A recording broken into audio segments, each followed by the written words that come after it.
रूपबादलोचने सुख झाले उदाजने तुहा विठ्ठल बरवा मारा तुहा माधव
देव वसे चित्ती त्याची घडावी त्याची घडावी त्याची घडावी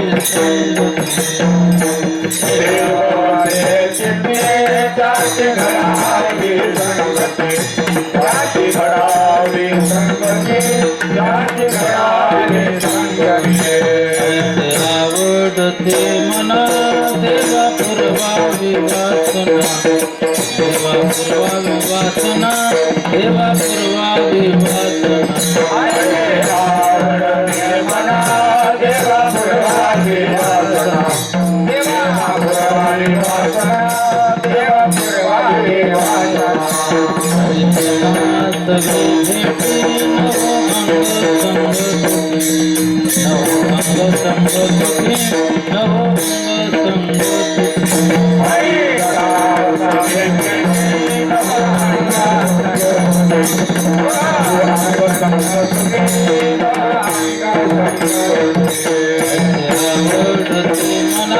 देवा पूर्वावी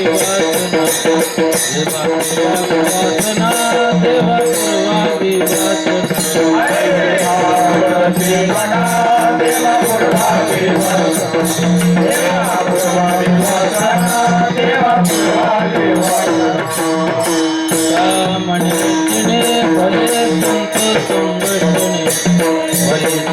संघटने भले संत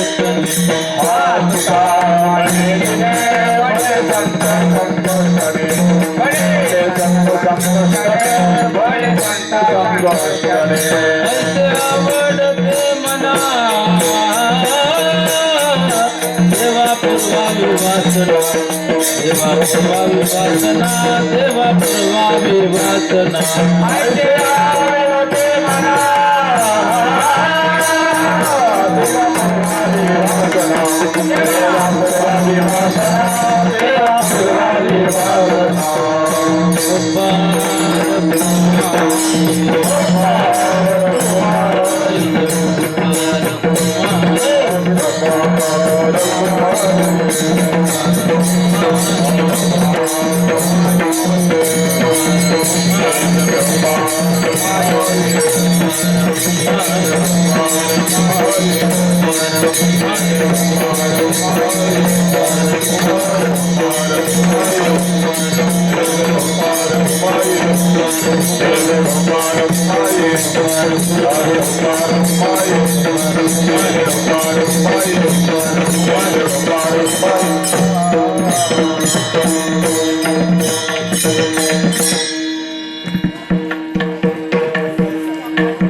देव वसे चित्ती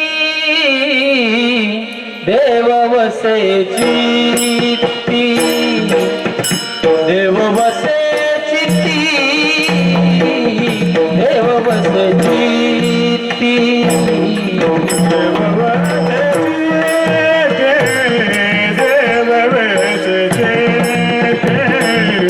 देव वसे देव वसे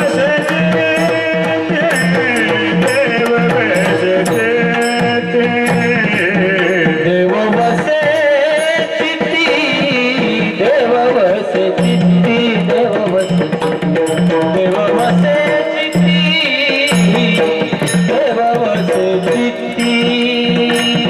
देव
संगती त्यासी घडावी संगती त्यासी घडावी संगती ऐसे आवडते मना ऐसे आवडते मला त्याची घडावी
देव वसे चित्ती त्याची घडावी संगती ऐसे आवडते मना देवा पूर्वावी वासना हरिजना सवे भेटी नको अंग संग तुटे ऐसे आवडते मना देवा पूर्वावी वासना तुका म्हणे जिने झाले संत संगष्टने ऐसे आवडते मना देवा पूर्वावी वासना पांडुरंगा गुरु प्रथम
गावी केला वास त्यासीना सर्वदास ओम नमो ज्ञानेश्वरा करुणा करा दयाळा तुमचा अनुग्रह लादलो पावन झालो चिरातरी जयांचे केले आज स्मरण होय सकळ विद्यांचे अधिकरण तेची वंदू श्रीचरण श्री गुरूंचे ते नमस्कार न्यावता विठ्ठल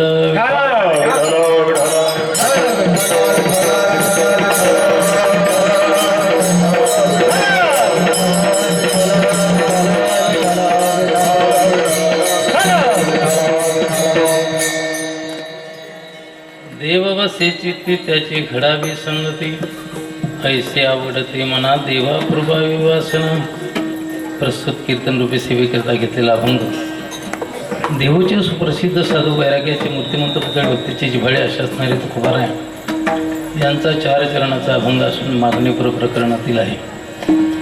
या अभंगामध्ये तुकोबाराय भगवंताजवळ मागणी करतायत. या अभंगावर काही चिंतन करण्यापूर्वी काही विचार मांडण्यापूर्वी 1-2 गोष्टी सांगणं आवश्यक आहे. अशा या ठिकाणी पुण्यपवित्र भूमी आरबी या गावामध्ये हा कार्यक्रम किन निमित्ताने आयोजित केलेला आहे हे सर्वांना ज्ञात आहे, तरी सांगणं उचित आहे. ईश्वर कृपेने साधू संतांच्या आशीर्वादाने श्री हरिभक्तपरायण ब्रह्मलीन स्वानंद सुखनिवासी कृष्णाजी माऊली जायखेडकर ब्रह्म ज्यांचे पवित्र पावलं या गावाची माती पवित्र करतायत त्या हरिभक्तपरायण वासंताबाई या सर्वांच्या आशीर्वादाने सर्व ग्रामस्थ त्याचप्रमाणे सर्व छोटे मोठे दाते कीर्तनाला उपस्थित असलेले सर्व कीर्तनकार टाळकरी मृदुंगवादक पेटी मास्तर विणेकरी लाऊडस्पीकरवाले आणि समोर बसलेले सर्व सज्जन माता भगिनी तरुण वृद्ध बालगोपाल सर्वांच्या उपस्थितीमध्ये या पवित्र गावामध्ये पांडुरंग परमात्म्याची मूर्ती याची प्राणप्रतिष्ठा गेल्या कित्येक दिवसापासून संकल्प होता पांडुरंगाचं मंदिर व्हावं. ज्या दिवसापासून या मातोश्रींना साक्षात्कार झाला.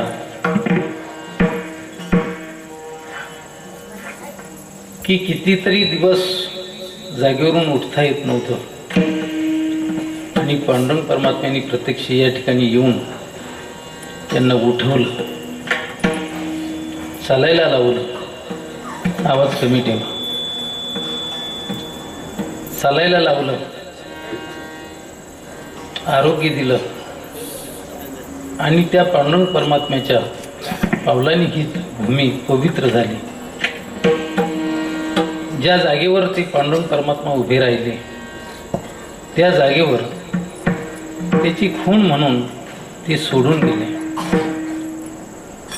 आपल्या चरण पादुका, चरणचिन्ह आणि त्या ठिकाणी मंदिर व्हावं ही मातोश्रींची आणि भाविकांची अपेक्षा, इच्छा. पण तुका म्हणे नाही चालत तातडी, प्राप्त काळ घडी आल्याने. कुठल्याही गोष्टीला तातडी चालत नाही.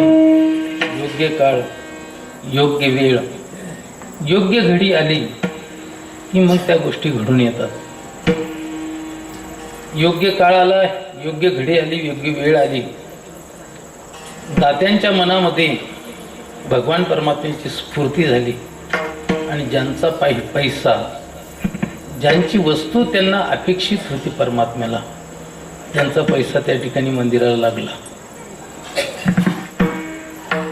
ज्यांच्या पैशाची भगवंताला अपेक्षा नसते त्यांचा पैसा मागूनही मिळत नसतो. ज्याच्या पैशाची अपेक्षा त्याला असते त्यांना हृदयामध्ये प्रेरणा होते आणि त्यांना असं वाटतं की हे मंदिर बांधत असताना मला काही जरी प्रसंग आला तरी मी या मंदिराला पूर्ण केल्याशिवाय राहणार नाही. ही त्यांची इच्छा राहते. कारण पांडुरंग परमात्म्याला त्याच्या संपत्तीची अपेक्षा आहे आणि पांडुरंग परमात्मा प्रत्येकाच्या संपत्तीची अपेक्षा करत नाही. जी संपत्ती त्याला अपेक्षित आहे तीच, आणि त्याला कुठलीही संपत्ती अपेक्षित नाही. ज्याप्रमाणे विदुर काकाच्या घरच्या कन्या त्याला प्रिय वाटल्या, शबरीचे बोरं त्याला प्रिय वाटले, सुदाम देवाचे पोहे त्याला गोड वाटले. त्याप्रमाणे ज्यांची ज्यांची संपत्ती त्या ठिकाणी लागली त्यांची संपत्ती त्या परमात्म्याला गोड लागली आणि म्हणून तिचा त्यांनी स्वीकार केला आणि ती स्वीकारून थोड्या दिवसात या ठिकाणी मंदिर उभं राहिले. मंदिरामध्ये भगवान परमात्म्याची मूर्ती, त्याची प्राणप्रतिष्ठा झाली आणि या मातोश्रीमुळे हे गाव एक गाव, परंतु हे गाव राहिलं नाही, हे एक धाम बंद धाम, पवित्र क्षेत्र झाले की या गावामध्ये पवित्र ते कुळ पावन तो देश, जेथे हरीचे दास जन्मले, कुळी कन्या पुत्र होती जे सात्विक, तयाच हरिक वाटे देवा. बापू, ज्या गावामध्ये हरिभक्त जन्माला येतात ते गाव पावन होतं. ज्या कुळामध्ये हरिभक्त अवतीर्ण होतात ते कुळ पवित्र होतं. मध्ये हा सोहळा या ठिकाणी 7 दिवसाचा संपन्न होता. आज 7व्या दिवसाची सेवा माझ्या वाटेवर आलेली आहे. भजनी मंडळाची इच्छा की भूमिपूजनाला हे होते, बोलू नका. नाही, ते बी कीर्तन करून राहिले, करू द्या. ते पण शिकून राहिले कीर्तन करायचं. तर भूमिपूजनाला या ठिकाणी होतो. त्यांची इच्छा झाली की बाबा भूमिपूजनाला होते व जे उपक्रमाला होते तो उपसंहारालाही असलं पाहिजे. मग उपक्रम आणि उपसंहार या मंडळींनी साधला. तसं तर एवढ्या मंडळी पुढे कीर्तन करण्याचा माझा अधिकार नाही. खरं जर कधी पाहिलं तर या ठिकाणी सर्व ज्येष्ठ श्रेष्ठ कीर्तनकार आहेत की ज्यांच्या शब्दाने सर्व समाज एकदम गुंगून जातो. अशी सर्व श्रेष्ठ मंडळी या ठिकाणी आहे. त्यांच्या पुढे आणि तुमच्या सर्व सुज्ञांपुढे मी काय बोलावं, पण तो परमात्मा जशी बुद्धी देईल त्या पद्धतीनं बोलण्याचा प्रयत्न करेल. आणि काय राहतं, जसं आपल्या आईला आपलं लेकरू प्रिय वाटतं त्याप्रमाणे या भाविकांना आपलं लेकरू प्रिय वाटलं आणि म्हणून ही सेवा त्यांनी माझ्या वाटेवर दिली. सेवेसाठी निवडलेला अभंग तुकोबारायांचा आहे, 4 चरणाचा आहे, मागणी प्रकरणातील आहे. या अभंगामध्ये तुकोबाराय भगवंताजवळ मागणी मागतात. पहिली गोष्ट हे कधी शोभत नाही, एका ठिकाणी येत नाही. जसे एका म्यानामध्ये 2 तलवारी राहत नाही, अंधार आणि प्रकाश एका ठिकाणी राहत नाही, मुंगूस आणि सर्प एका ठिकाणी राहत नाही, वाघ आणि शेळी एका ठिकाणी राहत नाही, मांजर आणि उंदीर एका ठिकाणी राहत नाही, रोग आणि योग्य औषध हे कधीच एका ठिकाणी राहू शकत नाही. त्याप्रमाणे संत आणि मागणं हे कधीच संभव. जो संत आहे तो चिंता करत नाही, जो चिंता करतो तो संत राहत नाही, जो फकीर राहतो तो फिकीर करत नाही, आणि जो फिकीर करतो तो फकीर राहत नाही. कबीर महाराज म्हणतात, संत होकर चिंता करता है वही साला गद्दा है, फकीर होकर फिकीर करता है वही साला गद्दा है. संतांच्या जीवनामध्ये चिंताच नाही, संतांच्या जीवनामध्ये फिकीर नाही. मग ज्यांच्या जीवनामध्ये फिकीर नाही, चिंता नाही, ते हात कशासाठी पुढे करतील? म्हणजे त्यांच्या जीवनामध्ये मागणं संभवत नाही. आणि या ठिकाणी तर तुकोबाराय मागतायत. तुम्हाला सांगतो, संत मागत तर नाहीच नाही, पण जे मागतात त्यांचा निषेध करतात. तुका म्हणे घरी ब्रह्मांड ठेवणे, हात पसरी दिले जगत्यात, हात पसरी दिले जगत्यात.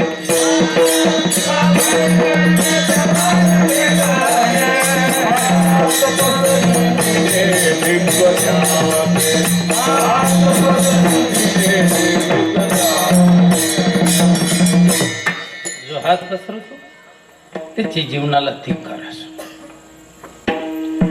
तुम्हाला सांगतो, मागणाऱ्यापेक्षा हागणारा चांगला, मागणाऱ्यापेक्षा हागणारा चांगला.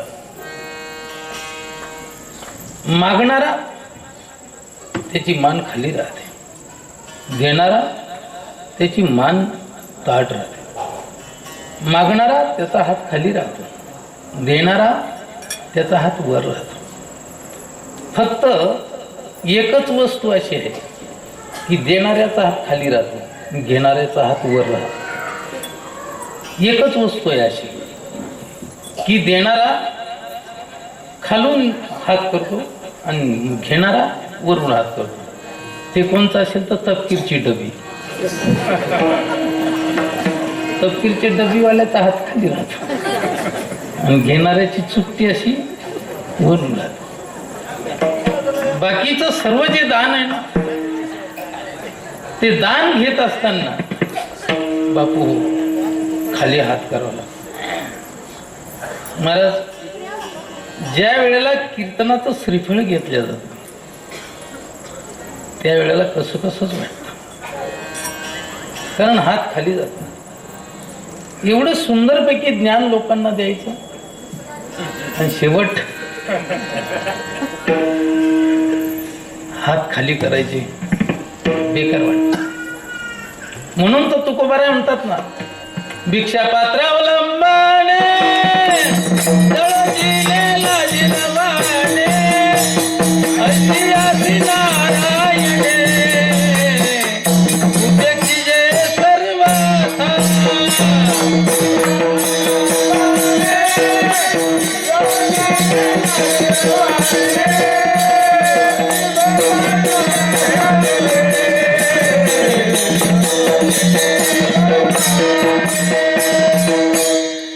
भिक्षा पात्रावलंबने जळोजिने लाजीरवाणे ऐसी असी नारायणे उपेक्षी जे सर्वथा नाही देवा पायी भाव भक्ती वरी वरी वाव समर्पिला नाही जीव तो हा जाणा विचार. बापू, ज्याचा देवावर विश्वास नाही तोच फक्त दुसऱ्याच्या दारापुढे उभा राहतो, तोच दुसऱ्या पुढे हात पसरतो. ज्याचा देवावर विश्वास आहे त्याला कोणाच्या दारापुढे जाण्याची गरज. प्रभू विश्वासी राजकन्या उदाहरण डोळ्यासमोर येतं. प्रभू विश्वासी राजकन्या प्रभूचं चिंतन करायची, प्रभूच्या चिंतनामध्ये निमग्न राहायची. उपवर झाली, आई बापाला चिंता लागली, लग्न झालं पाहिजे. कारण मुलगी काचेचं भांड आहे, तिचं लग्न झालं पाहिजे, लवकर लग्न झालं पाहिजे. जर कधी तिच्याबद्दल काही कानावर आलं, विष घेण्याची इच्छा होते, विहीर उडी घेण्याची इच्छा होते. काही मुली त्याचा विचार करत नाही, तो भाग वेगळा. मुलीचं लग्न झालं पाहिजे, मुलीचं जीवन सुखी झालं पाहिजे, तिला योग्य असं वर मिळायला पाहिजे. कारण मुलीबद्दल जर कधी चांगलं ऐकायला मिळत राहिलं तर बापाला खायला जरी काही नसलं तरी त्याची आपोआप तयारी होते, शरीर आपोआप तयार पडतं. आणि मुलीचं जर कधी चांगलं नसलं तर बापाच्या घरी कितीही असलं तरी तिचं दुःख कानावर पडल्यानंतर त्याला बरं वाटत नाही, त्याचं पळी पळी रक्त आटत असतं. प्रत्येक बापाला वाटतं की माझ्या मुलीचं चांगलं, तिचं चांगलं. मग मुलीचं चांगलं होण्याकरता तिला योग्य वर मिळायला पाहिजे. आपली मुलगी प्रभू विश्वास, तिलाही वर तसाच मिळायला पाहिजे. मुलगी जर कधी BA BEd असेल तर बकऱ्या चारणारा वरच चालेल का?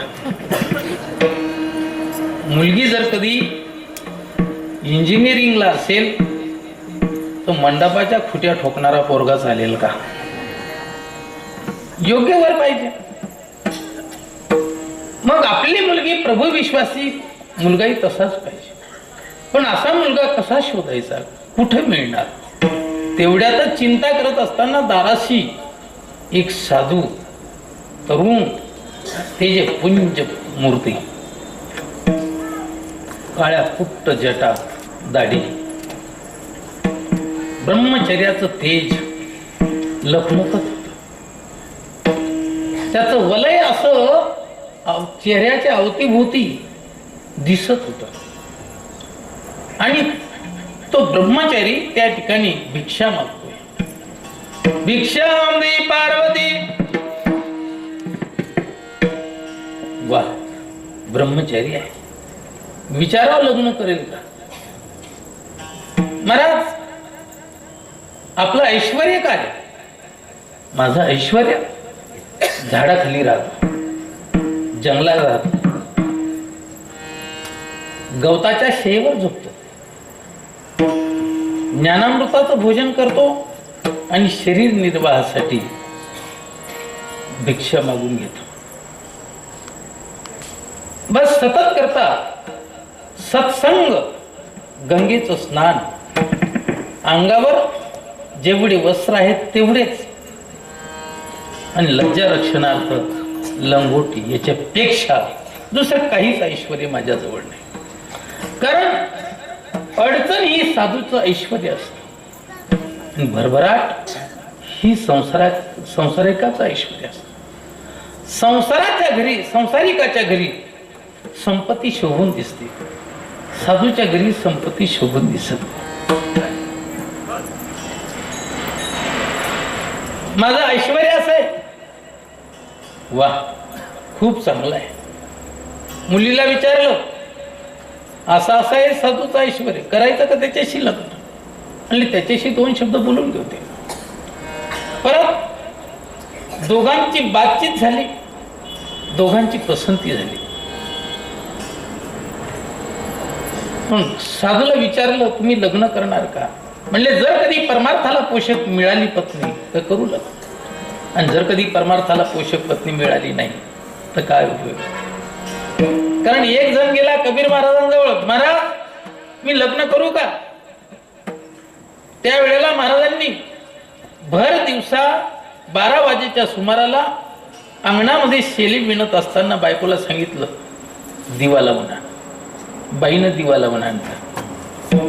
मला धागा दिसत नाही, दिवा लावून आण. आणला दिवा लावून. मला दिसतोय धागा, घेऊन जा दिवा. बाई काहीच बोलली नाही, निमूटपणाने घेऊन गेली. त्या आलेल्या ब्रह्मचार्याला सांगितलं अशी जर कधी बायको मिळाली तर करून गेलं, नाही तर आपल्या बाईनं चांगली इज्जत चव्हाट्यावर ठेवली असते. भर दिवसा 12 वाजता दिसत नाही, डोळे कोचे झाले तुमचे, आणि दिसत होतं तर कशाला लावायचं तुम्ही, म्हणजे आपली इज्जत घेतली असते. पण अशी जर कधी बायको मिळत असेल तर घे करून लग्न. म्हणजे महाराज अशी बायको मिळणंच कठीण आहे. मग परमार्थ करतो, मग परमार्थ कर. पण कसा. कबीर महाराज निघाले कुत्राच्या आळीतून आणि एका कुत्र्याने लचका तोडला. कबीर महाराजांचं तिकडे लक्ष नाही, दुसऱ्याने सांगितलं महाराज अहो त्या कुत्र्याने तुमच्या पायाचा लचका तोडलाय, रक्त वाहते, खूप ताज्यावर चमडा द्या. ब्रह्मचार्याला सांगितलं अशी जर कधी अवस्था होत असेल परमार्थात तर कर परमार्थ.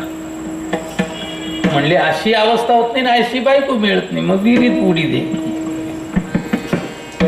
सांगण्याचं तात्पर्य परमार्थाला जर कधी अनुकूल पत्नी असेल तर करतो लग्न, नाही तर बरा आहे असाच. जिथं पडलं मुसळ तिथं क्षेम कुसळ, टेन्शन नाही डोक्याला. पण दोघांची बातचीत झाल्यानंतर लक्षात आलं की परमार्थाला पोषक आहे, करतो म्हणजे लग्न. 8 दिवस लग्नाचा धामधूम सोहळा. लग्न आटोपल्यानंतर बाईनं साधूच्या पाठीमागं जायचं ठरवलं, बिदाई आपलं बिदाई. आणि बस साधूने सर्व नवरदेवाचे वस्त्र टाकले आणि साधूला जो पोशाख शोभेल तो अंगावर घातला. बाईनं देखील पतिव्रता स्त्री प्रमाणे साध्वी स्त्रीला जो पोशाख शोभेल तो अंगावर घेतला. कारण तुम्हाला सांगतो साधूला कोणता तरी पोशाख शोभत नाही आणि साध्वी स्त्रीलाही कोणताही पोशाख शोभत नाही. कीर्तनकार सूट पॅन मध्ये कस काय शोभेल. अरे या ड्रेस कडे पाहिल्यानंतर आपोआप दुसऱ्याच्या तोंडातून येतं ज्ञानोबा तुकाराम, आणि असा पवित्र ड्रेस सोडायचा आणि सूट पॅन्ट घेऊन फिरायचं.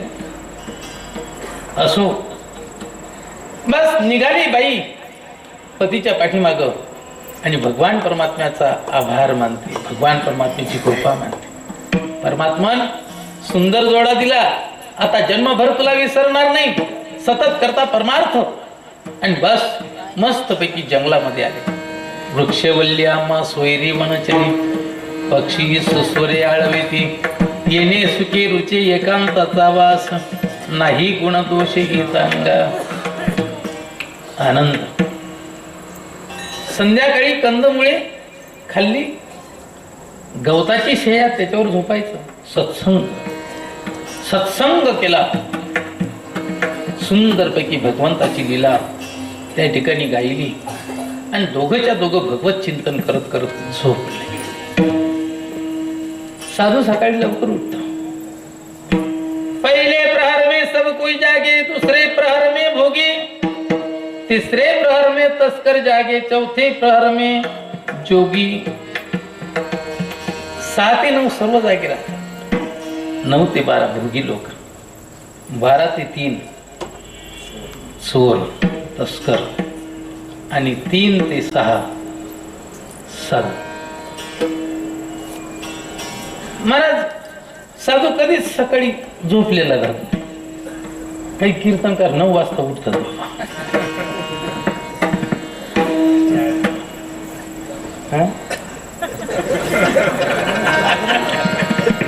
जागरण काय जागरण 2 वाजता जरी मनुष्य झोपला तरी 5 वाजता उठू शकतो आणि नंतर दिवसा त्याचा काढा मोडू शकतो, कसर काढू शकतो. पण तुम्हाला सांगतो दिवस उगेपर्यंत झोपू नये, हे कधीच योग्य नाही. जो मनुष्य दिवस उगेपर्यंत झोपतो त्याच्या पुण्याचा क्षय होतो. पुष्कळ गोष्टी आहेत, चला वेळ कमी आहे.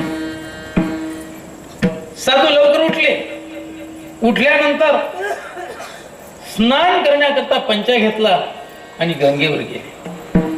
जसं असेल तसं आपलं स्थान स्वच्छ ठेवणं महत्वाचं आहे. काहींचे घर खूप चांगले असतात पण स्वच्छ नसतात.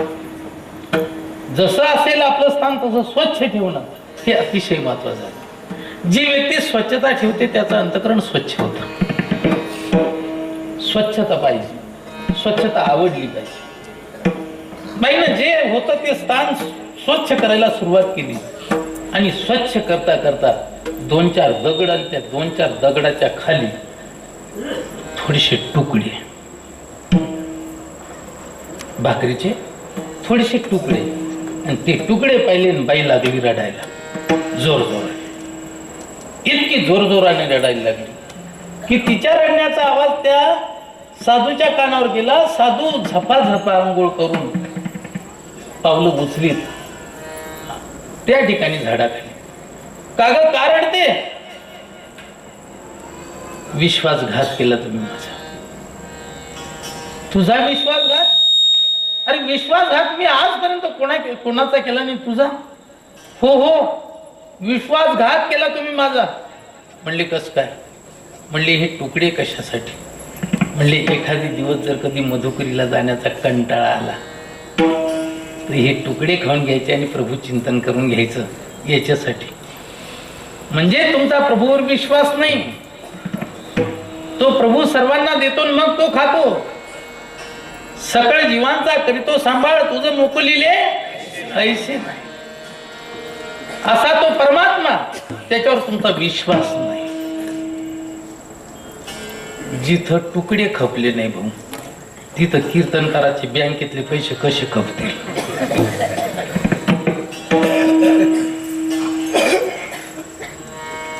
इथं बोलणं चांगलं आहे, सोपं आहे. इथं बोलणं सोपं आहे,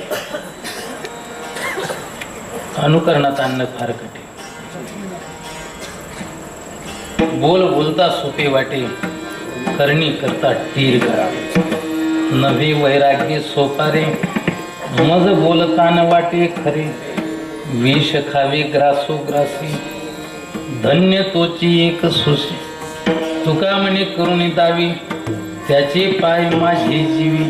बोलूनी दावी नाही, करुणी दावी. बापू बोलणं लई सोपं आहे पण करणी करणं फार कठीण. असे प्रभू विश्वासी संत महाराज कोणापुढे हात पसरवत. तुकाराम महाराज त्या कोशातले, तुकाराम महाराज त्या परंपरेतले. आमच्या वाडवडिलांनी देवाची सेवा केली परंतु देवाची सेवा करून कोणाजवळ काही मागितलं नाही, देवाजवळही काही मागितलं नाही. त्या परंपरेतले आम्ही देखील काही मागणार नाही. काय माग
काही मागणे आम्हाला अनुचित आहे. कारण आम्ही आमच्या वडिलांची रीत जाणणारे आहोत.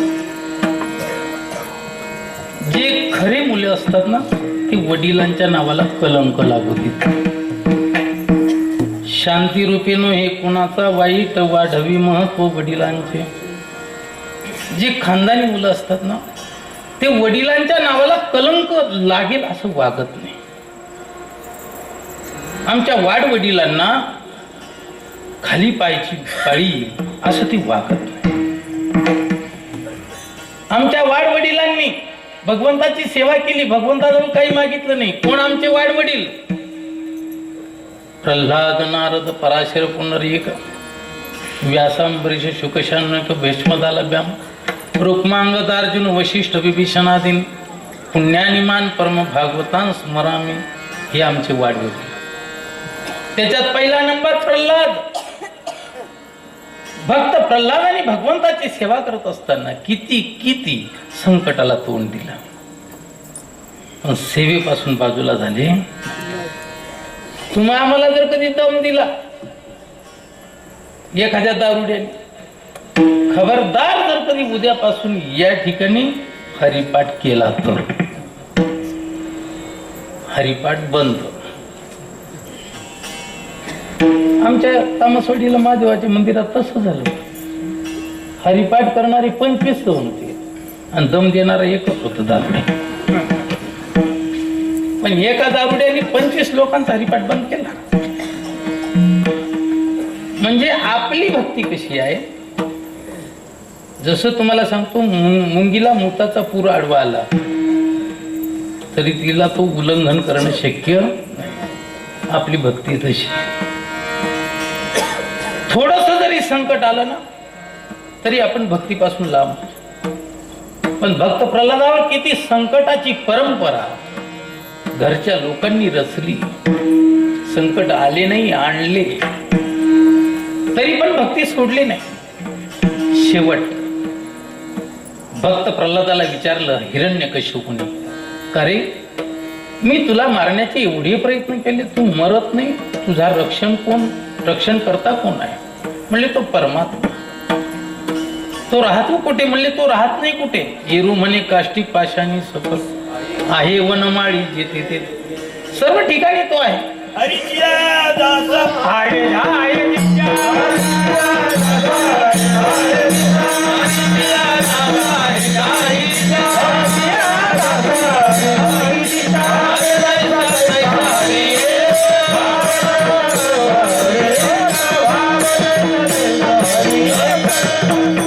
हरीच्या दासाला हरी दाही दिशेला दिसत असतो. तो सर्व ठिकाणी आहे.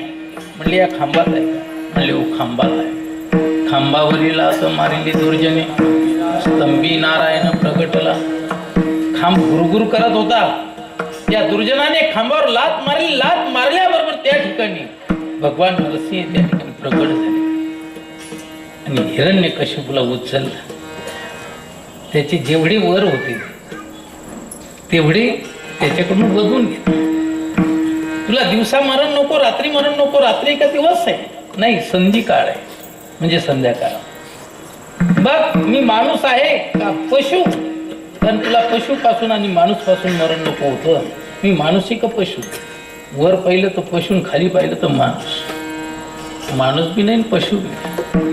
सांग, 12 महिन्यातून कोणत्याच महिन्यात तुला मरण नको होतं? अधिक महिना. तुला शस्त्रापासून मरण नको होतं, अस्त्रापासून मरण नको होतं. हे नख शस्त्र बी नाही ना अस्त्र बी नाही. तुला सजीवापासून मरण नको होतं, निर्जीवापासून मरण नको होतं. हे सजीव पण नाही आणि निर्जीव पण नाही. सजीव म्हणावे तर मस्तपैकी नेल कटर ना कापतो, डोळ्याला पाणी बी येत नाही. निर्जीव म्हणायचं वाढता. सांग, तुला बाहेर नको मरण, आत नको, घरात कुठे? उंबराठ्यावर. आकाशात नको, जमिनीवर नको, कुठे आहे? मांडीवर. मग सांग आता तुझी पुण्यतिथी करायला काय अडचण? म्हणले काहीच घातले नख वदारला फेकला बाजूला. पण तुम्हाला सांगतो माशीच्या काही भागात विष असतं, विंचवाच्या नांगीत विष असतं, सर्पाच्या दातात विष असतं आणि त्याच्या फक्त एक बिल्लासभर विष असतं. पाठीमाग काही लोक त्याची भाजी करून खातात. ही वस्तुस्थिती आहे. पण दुर्जन माणसाच्या सर्वांगात विष असतं. हा दुर्जन होता, याच्या सर्वांगात विष. यांनी नख जेव्हा घातले आग उठली. ती आग शांत करण्यासाठी देवांचे वैद्य अश्विनी कुमार त्यांनी उंबरामध्ये गोट खोपसायला लावले. आग शांत झाली. तो भाग वेगळा. पण ज्या वेळेला हिरण्यकश्यपूचा वध केला आणि भक्त प्रल्हादाला त्या ठिकाणी पाहिलं, आनंद वाटला. आणि त्या उग्र स्वरूपाला शांत करण्याकरता सर्व देवांना वाटायला लागली काळजी की या उग्र स्वरूपाला कसं शांत करायचं. शांत करण्याकरता गणपती बाप्पाची आराधना केली. गणपतीने सांगितलं तुम्हाला काय अक्कल आहे का? त्याचं तोंड सिंहाचं, माझं तोंड हत्तीचं, दोघांचा मित्रपणा आहे का रे? म्हणजे नाही. म्हणजे मग लोकांच्या पूजेमध्ये मला राहू देता का नाही? आणि मग आता या उग्र स्वरूपाला कोण शांत करणार? म्हणले घरणीबाई. पाटील बुवाले गाव भ्यान घरणीबाई म्हणजे तुम्हाला माहिती पुढचं. माणसं बाहेरले ताट कॉलर करून चालतात, पण घरी आल्यानंतर त्यांची कॉलर लूज पडल्याशिवाय म्हणजे अनुभव सांगताय तुम्ही तुमचा.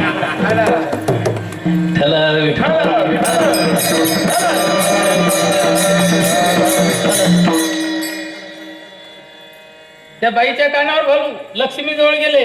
लक्ष्मी माता, आज तुमच्या पतिराजाचं स्वरूप फार उग्र आहे, त्या स्वरूपाला शांत करण्याकरता चला. म्हणले त्यांच्या सर्व नांग्या मला माहिती आहेत, त्यांच्या सर्व गोष्टी मला माहिती आहेत. मी आता त्यांना शांत करते. आणि शांत करण्याकरता ओवाळण्यासाठी निरंजनी घेतली. आणि त्या ठिकाणी गेल्याबरोबर तोंडाकडे जेव्हा पाहिलं आणि भगवान परमात्म्याने जेव्हा गर्जना केली सिंहाची, त्यावेळेला लक्ष्मीच्या हातातला ताट आपाप सुटला आणि लक्ष्मीला मूर्छा आली. म्हणजे आजपर्यंत मी यांना या स्वरूपामध्ये कधी पाहिलं नाही. आता या स्वरूपाला कोण शांत करणार? म्हणले ज्याच्या करता अवतार झाला त्याला पुढे करा. आणि त्याला पुढे केल्याबरोबर नाम प्रल्हाद उच्चारी तया सोडवी नरहरी उचलून घेतला कडेवरी भक्त सुखे निवाला. भगवान परमात्म्याने त्या भक्ताला कडेवर उचललं आणि नाचायला लागले आणि चटाचटात चाटायला लागले आणि म्हणायला लागले, भक्त प्रल्हादा खूप त्रास सहन करावा लागला तुला माझ्यासाठी, मला यायला उशीर झाला, मला क्षमा कर. देवा तुला माझ्यासाठी हे इडी स्वरूप धारण करावं लागलं, मला क्षमा कर. म्हणले जाऊ दे, कोणी क्षमा करायची आणि कोणाला क्षमा करायची जाऊ दे, पण मी तुझ्यावर प्रसन्न आहे, काय पाहिजे ते माग. देवा तुझं आणि माझं नातं दुकानदार आणि ग्राहक याच्यासारखं नाही. ग्राहक पैसे देतो, दुकानदार माल देतो, दोघांच्या ठिकाणी प्रेमाचा संबंध नाही. तुझं आणि माझं तसं नातं नाहीये. तू माझी आई आणि मी तुझं लेकरं. तू माझा देव आहे, आराध्य देव, आणि मी तुझा भक्त आहे. तुझं माझं तसं नातं नाही, त्याच्यामुळे मी तुझ्याजवळ कसं मागणार नाही. मागण्याची गरज नाही, पण माझ्या समाधानासाठी. मागण्याला धक्का म्हणजे देवाचा अपमान होता कामा नाही आणि आपण मागत नाही यालाही धक्का पोचला नको पाहिजे. दोन्ही गोष्टी कशा सांभाळायच्या? सांभाळल्या. भगवान परमात्मा तू माझ्यावर प्रसन्न आहे, हो. पहिली गोष्ट, माझा बाप कसा का असेना पण त्याच्यामुळे तुझा अवतार झाला आणि तुझी भक्ती घडली आणि ही जग दुनिया मला दिसली. माझ्या बापाने माझा विरोध केला त्याच्यामुळे कदाचित तू त्याला नरकाला पाठवशील, कारण तुझा द्वेष करणारा जो कोणी असेल त्याचा तू उद्धार करतो. शिशुपालाचा उद्धार केला, त्याचप्रमाणे तुला मारायला आलेली पुतना तिचा उद्धार केला. तुला ज्यांनी शिवे दिल्या त्यांचा तू उद्धार केला, परंतु तुझ्या भक्तांचा जो द्वेष करतो ना त्याला तू नरकाला नेत असतो. हरिभक्ताची कोणानं घडावी निंदा, साहत गोविंदा नाही त्याची.